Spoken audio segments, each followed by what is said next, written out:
Welcome, conspiracy theorists, armchair lawyers, and anyone who enjoys a good tale of corporate malfeasance. Buckle up, because today we're diving headfirst into the murky, often hilarious, world of high-profile corporate fraud. We're talking about cases so audacious, so brazen, you'll wonder if the perpetrators were actually playing a twisted game of Monopoly with real people's lives. Let's start with Enron, the poster child for corporate greed gone spectacularly wrong. Remember those meteoric rises and equally spectacular crashes? Enron wasn't just cooking the books. They were inventing a whole new culinary school of deception. They used mark-to-market accounting, a practice that let them inflate their profits based on projected future earnings, not actual revenue. It was financial alchemy, transforming lead into gold, until the lead inevitably showed its true form. The sheer audacity of it all, creating shell companies, hiding debt, manipulating energy prices, was breathtaking. And the fall? Oh, the fall was spectacular, a cautionary tale whispered in hushed tones on Wall Street to this day. I wonder what planet the judge was on when they handed down those sentences, though. Some might say a planet made entirely of perfectly aged cheddar cheese. Next up, we have WorldCom, a telecom giant that decided to enhance its earnings with a little creative accounting. They misclassified expenses as capital expenditures, effectively hiding billions in debt. It was like playing a game of financial Jenga, pulling out support beams one by one until the whole tower came crashing down. The sheer scale of their deception was astounding, a testament to the lengths some will go to for a bigger bonus. When you hear this CFO's defense, you'll spit out your coffee. Seriously. But the fun doesn't stop there. Remember Bernie Madoff? The name alone evokes images of hushed whispers and shattered dreams. This wasn't just corporate fraud. It was a Ponzi scheme of epic proportions, a financial pyramid scheme that promised incredible returns and delivered only devastation. He bilked investors out of billions, creating a financial black hole that sucked in the life savings of countless individuals. The sheer arrogance, the years of deception, the utter lack of remorse, it's almost comical in its sheer scale of depravity. Almost. And let's not forget about the more recent shenanigans. The Volkswagen emissions scandal. A company known for its engineering prowess, its reputation for quality, decided to cheat on emissions tests. They installed software designed to deceive regulators, essentially lying to the world about the environmental impact of their vehicles. The audacity, the sheer chutzpah. It's like they were playing a game of environmental Jenga, except the tower was the planet's atmosphere, and they lost spectacularly.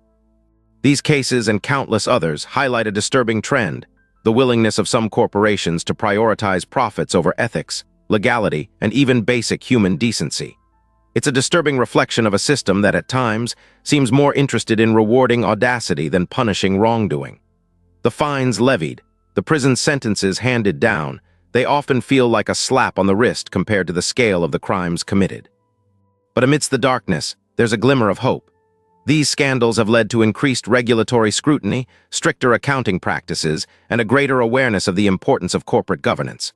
While the fight against corporate fraud is far from over, the increased public awareness and regulatory pressure are slowly changing the game. We're seeing a gradual shift towards greater transparency and accountability, which is, admittedly, a slow burn. However, the sheer creativity of these fraudulent schemes is, in a strange way, fascinating. The lengths to which these individuals and corporations went to hide their misdeeds, the elaborate webs of deceit they spun. It's almost like watching a masterclass in deception, albeit one with devastating consequences. It's a cautionary tale, a reminder that the pursuit of profit should never come at the expense of ethical behavior. Think about the sheer number of people involved in these schemes. It wasn't just one person, it was entire teams, departments, even entire boards of directors complicit in the deception. It begs the question, how did they all sleep at night? Did they truly believe they would get away with it? Or was it a collective delusion, a shared fantasy of unlimited riches, fueled by greed and ambition? The aftermath of these scandals is often just as fascinating. The legal battles, the investigations, the media frenzy, it's a spectacle that unfolds over months, even years. We see careers destroyed, reputations tarnished, and lives irrevocably altered. It's a reminder that actions have consequences, and that even the most powerful corporations are not immune to the long arm of the law. Though sometimes, the length of that arm seems suspiciously short. And what about the victims? The investors who lost their life savings, the employees who lost their jobs, the consumers who were deceived, they are often forgotten in the narrative of corporate malfeasance. Their stories are just as important, their suffering just as real. These scandals are not just abstract financial transactions. They have real-world consequences for real people. The sheer audacity of some of these schemes is almost comical. Imagine the boardroom meetings, the hushed conversations, the elaborate plans hatched in the dead of night. It's like watching a darkly comedic play unfold, except the stakes are incredibly high. And the punchline? Well, it's usually a hefty fine and a few years in a rather uncomfortable prison cell. So the next time you hear about a corporation facing allegations of fraud, remember the stories we've discussed today. Remember Enron, WorldCom, Madoff, Volkswagen. These are not isolated incidents. They are cautionary tales, reminders of the potential for greed and ambition to corrupt even the most powerful institutions. And remember, reality truly is stranger than fiction. Sometimes hilariously so. We've barely scratched the surface of corporate fraud. There are countless other cases, each with its own unique twists and turns, its own cast of characters, and its own moral quandary.